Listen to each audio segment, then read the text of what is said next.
As the impeachment trial of President Trump gets underway in the Senate, we are taking a closer look at how the process will impact the Democrat and Republican parties. Here to talk about this is Travis County GOP Executive Director Brian Ruddle and Ed Espinoza from Progress, Texas.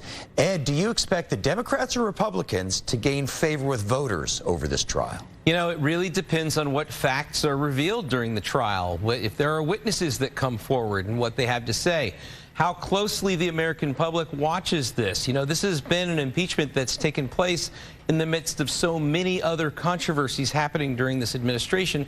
It's like it's like ethics fire hose training or something. I think that if there's anybody that is movable, it's that decreasing middle, and there's not a whole lot of middle left, but there could be enough of a middle left to make a difference, and those are the people. So long and the short of it, I don't think Democrats will change their mind too much. I don't think Republicans will, but I think the people in the middle could.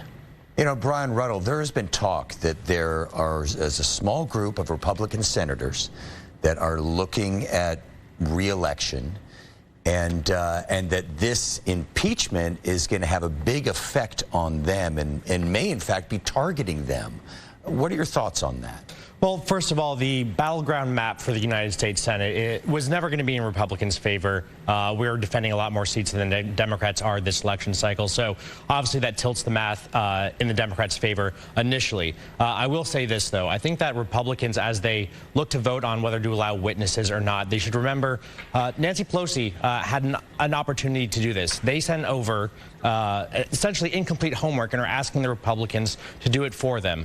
That's not the place of the United States Senate. It is to hear the case presented by the House, and if the House is not able to make a good argument based off all the time that they had in the House hearings, which were not exactly fair, I think that, you know, the Republican senators are really going to see through this as another example of the partisan witch hunt that has been ongoing from the Mueller report all the way through now.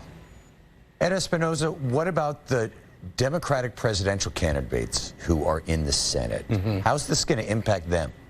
Yeah, it's never easy when you're running for president and you have to leave the campaign trail to go into the chamber. But look, sitting on the floor of the Senate chamber is their job. It's what they should be doing anyway.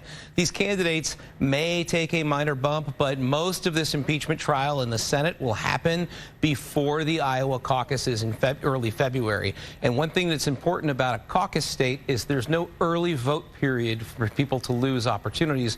In Texas, you've got 13 days of early vote before the election. None of that in Iowa. So, you know, their ads will still run, their campaigns, their staffers and everything will still be at full speed. So the candidates will be off the road for a little bit, but eventually they'll be back in Iowa before the voting begins. Brian, what about that? Do you think it's going to have an impact for those senators? Yes, I do. Every campaign, the most valuable resource is time, and specifically the time of the candidate. I do see, obviously, we've seen Joe Biden rising in the polls. It's hard to really know if that's because he's been able to spend more time there, if the other senators are pulling away, or if this is simply just the collapse of Pete Buttigieg in Iowa right now causing his rise. So it's really hard to see right now. I agree with Ed. The television, the infrastructures of all of these parties are really going to be pushing up through the caucus date. So I do not expect this to change the calculations too much, maybe on the fringes here or there. All right. Well, there's lots more impeachment to come. Brian, Ed, thank you both.